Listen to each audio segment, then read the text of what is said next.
So today I'll be covering the game Elex. This review will be spoiler free. Now most gamers are younger nowadays, and people in my generation who grew up in the 80s and 90s have probably moved on to careers and stuff like that.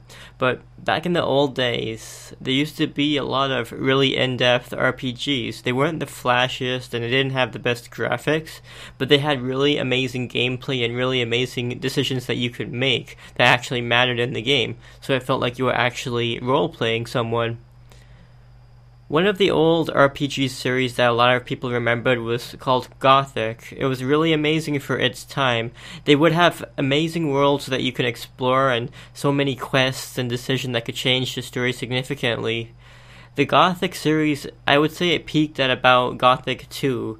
There were more Gothic games released after that, but Gothic 3 and 4 were pretty glitchy when they were released. They had a lot of technical issues, and they just weren't well received at all because the gaming landscape was just changing so much and they weren't really making changes at the time. This game, Elex, is kind of like a spiritual successor to the Gothic franchise. This game is extremely polarizing though, and I think that you really need to know what you're getting yourself into if you're going to play this game. There is basically going to be two kinds of people. The ones who love old school RPGs and love this title, and there's going to be another kind of population where there's people that was hoping for something with better graphics who really hate this game. There might be some people who also fall outside of these categories. They might say, oh, I used to love old school RPGs, but now, games, I don't like this kind of game anymore, and that's fine too. So, but what I'm really trying to say now is that if you don't mind dated graphics, I think that you can get into this game. This game has a lot of voice acting, and almost all lines of dialogue are voiced, and that's a lot of dialogue.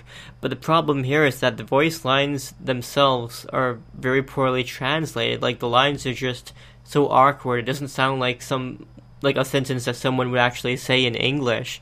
And the voice acting itself is pretty bad as well, which is sad because there's actually like thousands of lines of dialogue in the game. I think that the voice quality is so bad that it's actually okay for you to just turn on subtitles and just like turn off the voices and just listen to something else maybe. I mean, that's what I had to do in the end. I really hate the combat system. The combat system is what really drags this game down. There's many issues with the combat. It takes a while to grind when you're early on in the game. It takes a while to grind both levels and currency, so you won't be able to afford better weapons and armors or even items like health potions. It takes a while to do that. It's tricky at first. The armor in particular is very difficult to get in this game. You need to join a faction, like one of the groups. There's groups in each of the cities. You have to join one of them and do quite a few side quests so that you can rise up to be a high enough rank in the faction to be able to purchase this armor. Like, you have to make these connections and earn the trusts of people before they even let you, they sell you the good armor. And, even if you have a lot of money you can throw around, you actually have to make these connections with communities in the game first. So, before you can get better weapons, armors, character levels, items, or anything like that, before you can get any of the good stuff, you'll probably spend a lot of time dying.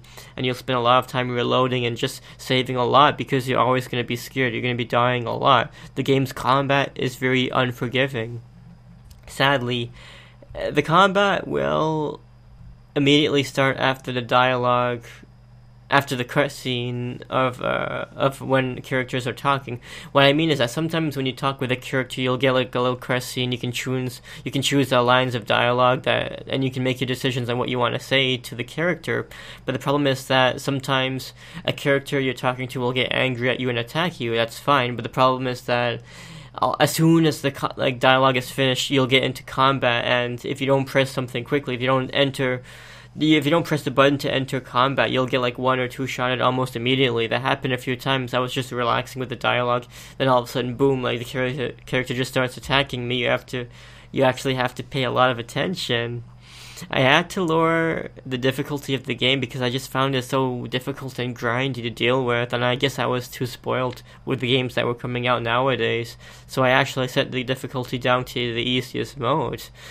one of the problems in the game is that there's many main quests you need to do to beat the game, and for one of the main quests, the game would expect you to take down enemy commanders at certain points of the game.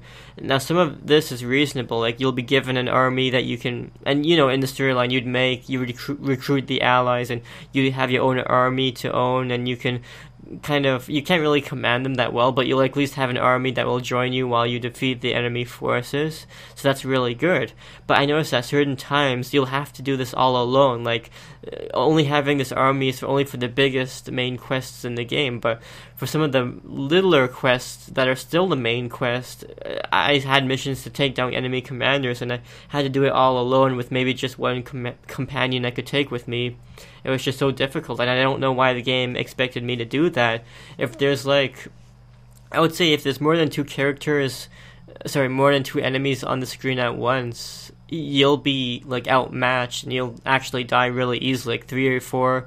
And the guns that the enemies have, they're really deadly. There's this one kind of gun that shoots fireballs at you, and you can just get one-shotted from off screen sometimes. It's really unforgiving.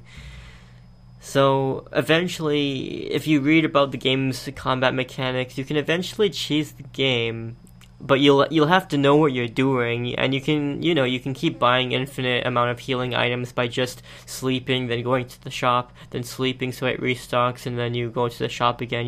You can find ways to cheese it, but early on, when you're first getting into battles and stuff, it's very difficult.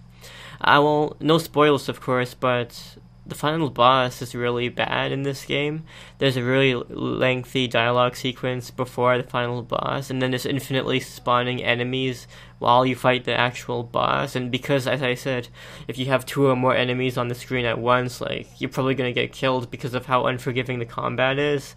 And then you die and you have to reload, but it doesn't let you save during combat, so you have to watch the entire cutscene again. That really sucked a lot. The combat as well is just a clunky mess, sadly. It's even worse than the original Witcher's combat system. The original Witcher game that came out a decade ago? A lot of people who played Witcher 3, they wanted to play the whole series, and then you would see a lot of YouTube videos saying, oh, the Witcher 1 sucked, and yeah, it does have a really difficult combat system. It's low budget, and it's kind of rhythm-based. Well, this game isn't rhythm-based, though, but it's clunky like that. You notice when you're doing this, the hitboxes are all messed up. An enemy sword might not even come anywhere near you, but you'll get hit, so it's difficult to tell how far away you have to dodge, because sometimes you'll have to dodge extra far away to actually dodge the enemy's attack. You have to actually exaggerate your movements to be safe. This combat is really, really clunky and bad. But think about that. The Witcher had bad combat, the original one, but that came out more than a decade ago, and that was still bad back then. And now it's 2017, and it's a game coming out like this with such unpolished combat. It's really difficult. So I wouldn't blame you if you struggled with the combat in this game. It's just you would have to use a trainer or a cheat engine, because I'm assuming that you're playing it on PC. You probably just have to look up some cheats and use them. It's an offline game, so that's perfectly fine. So it seems like a lot of this review has been complaints. If this game is so bad with voice acting, bad combat, what's the point of playing this game? The world is actually beautiful in this game. It's beautiful and large. It's not the biggest and most beautiful, but it's actually pretty decent at time. And the thing is, this game has a really nice faction system. So you join a faction. It's about maybe 4 or 5 factions in the game, and you can make decisions that would actually influence the fate of the game world. You'll influence the impact of what will happen to cities by your decisions. And you'll also have companions that you can recruit, and you can influence their fates as well, depending on how you make your decisions. In the course of this game, there's maybe about 5 to 10 characters that you can recruit. You can only have one character follow you at a time, sadly, but it's pretty interesting because you actually get a very diverse set of characters. You get them from a whole bunch. Each one will come from a different faction. This is a game where your decisions will matter, and even smaller quests will influence what happens in the long run.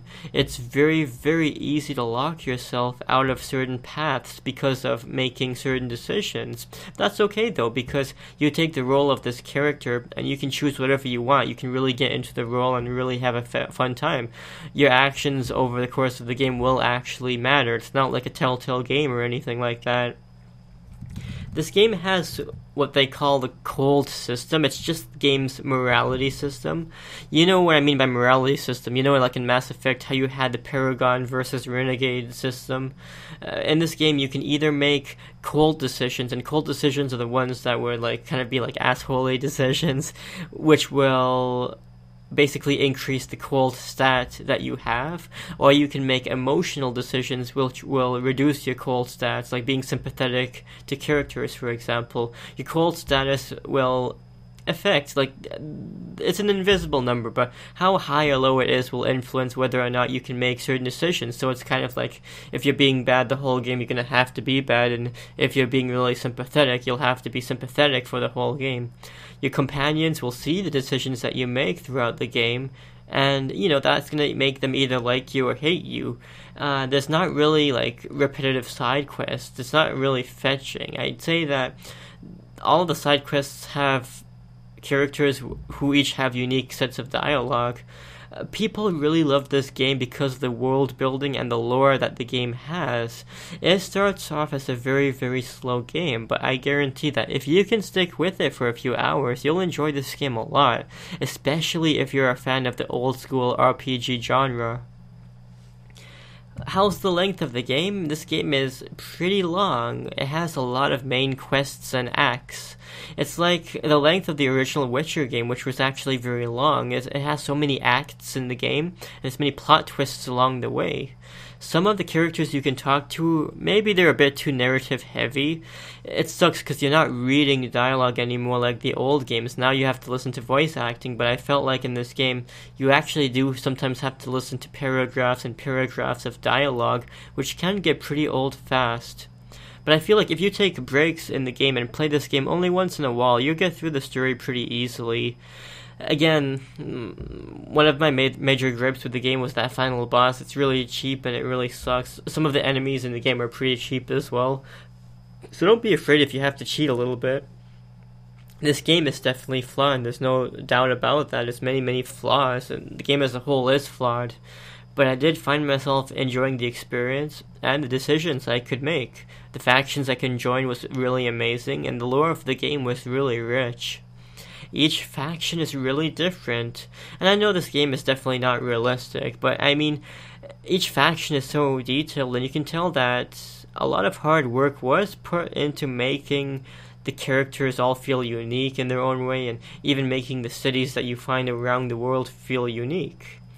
Like the original Witcher game, this game definitely is a game that puts quantity over quality, and again, that's a really risky decision to make in a year like 2017, where we have so many AAA titles coming out in the fall and during holiday season. It seems weird to release a game of this nature. And, you know, a lot of people criticize the game because it's so under-polished. And, you know, they rightfully criticize the game because it is really flawed. But I think that if you're careful about this game and you look into what this game is about, you'll be able to decide whether or not you really want this game, because this game is definitely not meant for everybody. As for myself, I can definitely see the effort the developers put into making a game like this, and I think that in the future, this game will have mods and a whole bunch of things developed by the community that will help improve the gameplay experience, like maybe make the graphics a little bit better, maybe even fix the combat system a little bit because it's really clunky right now, and I think that the game will improve. There definitely is a community with the game. Of course, it's just a single-player game, but it's really fun, like the gameplay, the experience, it's just so much fun. So if you're on the fence about this game, I'd say just give it a shot. If you like the content within this video, please consider subscribing to the channel and giving it a like.